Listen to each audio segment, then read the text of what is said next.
ସେଟା ଗୋଟେ ଅଲଗା ଗୋଟେ ଧାନ ତାର କୁଇଣ୍ଟାଲ ହେଲା 10,000 ଜାଣିପାରୁଛନ୍ତି ନା।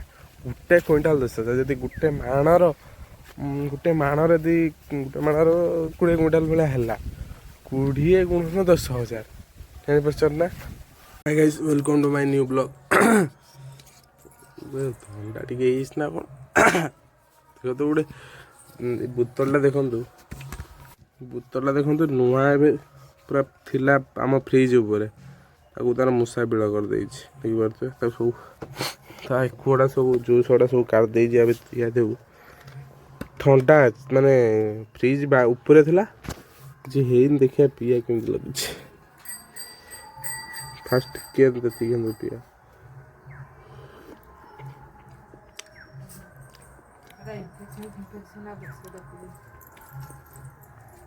ପିଇଦି ଖଟା ଟାଇପ୍ର ଲାଗୁଛି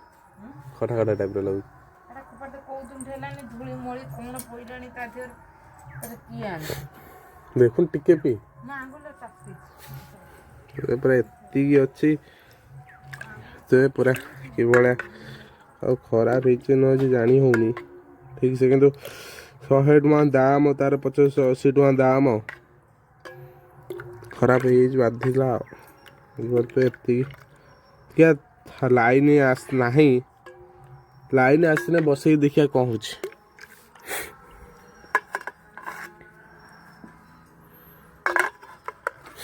ଏଇଠି ବାଇରୁ ବଢ଼ି ଖାଉଛି ଦେଖିପାରୁଛୁ ପୁରା ଏତିକି ବାହାରେ। ହଁ ଫ୍ରିଜ୍ ଉପରେ ଥିଲା ବା ପୁରା ଏତିକି।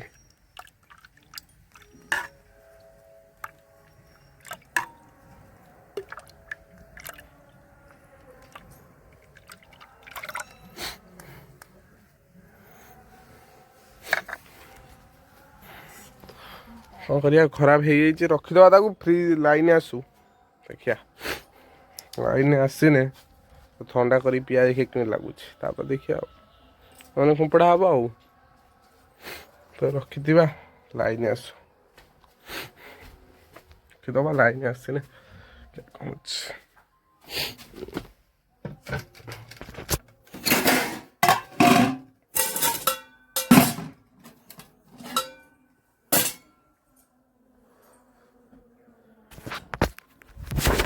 ବାଡ଼ିକି ଆସିଥିନି ଆପଣଙ୍କୁ ଦେଖେଇଥିନି ସେ ଯେଉଁ ଧାନ ଆମର କରାଯାଇଥିଲା।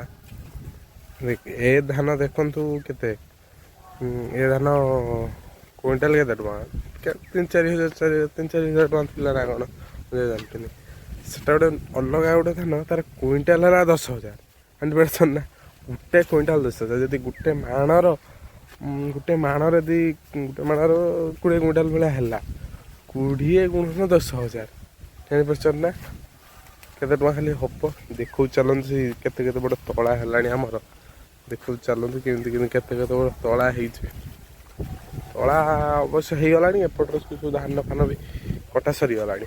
ଦେଖିବା ଚାଲନ୍ତୁ କେତେ ବଡ଼ ତଳା ହେଇଛି। ସେ ତଳା ଦେଖନ୍ତୁ କି ଧାନ ଖାଲି ଦେଖିକି ଜାଣନ୍ତୁ ମାନେ 10,000 କୁଇଣ୍ଟାଲ 10,000 ଦେଖନ୍ତୁ ଚାଲନ୍ତୁ ଆଉ ଦେଖିବା।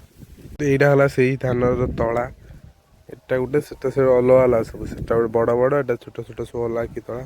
ଏଟା ଗୋଟେ ବଡ଼ ହେଇଛି, ଏଟା ଡେର ପଇଲା, ସେଟା ଡେର ପଇଲା, ସେଟା ଫାଷ୍ଟ ଉପର ଗୁଡ଼ା ବଡ଼ ହେଇଛି, ସେଟା ବହୁତ ଦିନ ହେଲାଣି ପଇଲାଣି। ଦେଖିପାରୁଥିବେ ଏଇଭଳିଆ କିଛି ସେଇ ଯେଉଁ କୁଇଣ୍ଟାଲ 10,000 ଧାନର ତଳା ଦେଖିପାରୁଥିବେ। ସେଇ ଏଟା ସେଟା ସବୁ ସମାନ, କିଛି ଅଲଗା ଅଛି।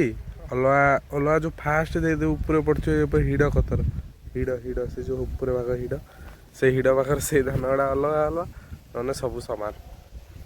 ଆଉ ସବୁ ସମାନ। ଫଳମଳ ହେନେ ଧାନ କଟାକଟି ସରିଯାଇଛି, ଉଠା ସରିନେ ଯାଇକି ଦେଖୁ ହବ। ଏପଟ ସବୁ ଧାନ କଟା ସରିଯାଇଛି, ଉଠା ସରିନେ ଯାଇକି ହବ ଚାଷ। ଧାନ